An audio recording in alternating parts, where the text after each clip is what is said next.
সিনচিয়াংয়ের পারিদা তুর্দির গুল ডল বা গুল পুতুল এটি শুধু খেলনা নয়, বরং সিনচিয়াংয়ের বহুমুখী সংস্কৃতির প্রাণবন্ত প্রতীক। অ্যাটলাস নামের এক ধরনের সিল্ক দিয়ে তৈরি পুতুলগুলো নরম, উজ্জ্বল রঙের এবং নকশায় ভরপুর। গোল পুতুলে আমরা স্থানীয় বৈশিষ্ট্য যুক্ত করেছি। বলা যায় প্রতিটি পুতুলেই হাতে তৈরি।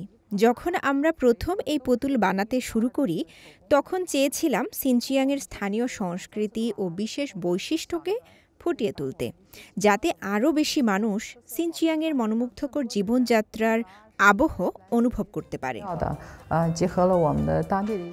কিছু নকশা ভিন্ন সংস্কৃতি থেকেও অনুপ্রাণিত হয়ে নেওয়া হয়েছে, যার মধ্যে ফরাসি সংস্কৃতিও রয়েছে বলে জানান পারিদা। ফরাসি কোর্ট স্টাইলকে স্থানীয় অ্যাটলাস সিল্কের সঙ্গে মিশিয়ে তৈরি করা হয়েছে নতুন নকশা।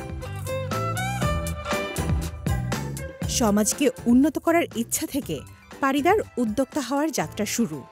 বেইজিংয়ে পড়াশোনা করার সময় ছুটিতে বাড়ি এসে তিনি দেখেন স্থানীয় নারীরা অনেকেই শুধু গৃহস্থালির কাজ ও সন্তান লালন পালনে সীমাবদ্ধ।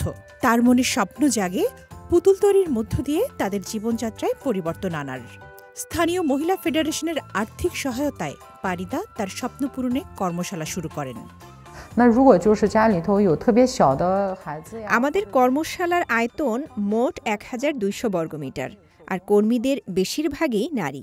এখানে প্রায় ৮০ থেকে ১০০ জন কাজ করে। যদি কারো সন্তান ছোট হয় বা বাড়ি থেকে বের হওয়া অসুবিধাজনক হয়, তবে তারা আমাদের হস্তশিল্পের কাজ ঘরে বসেই করতে পারে।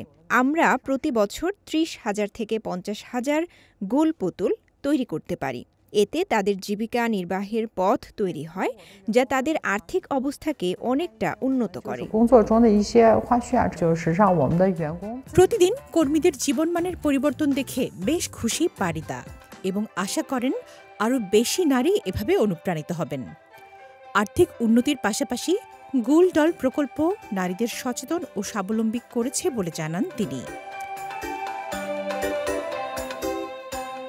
তামান্না জেনিফার, সিএমজি বাংলা।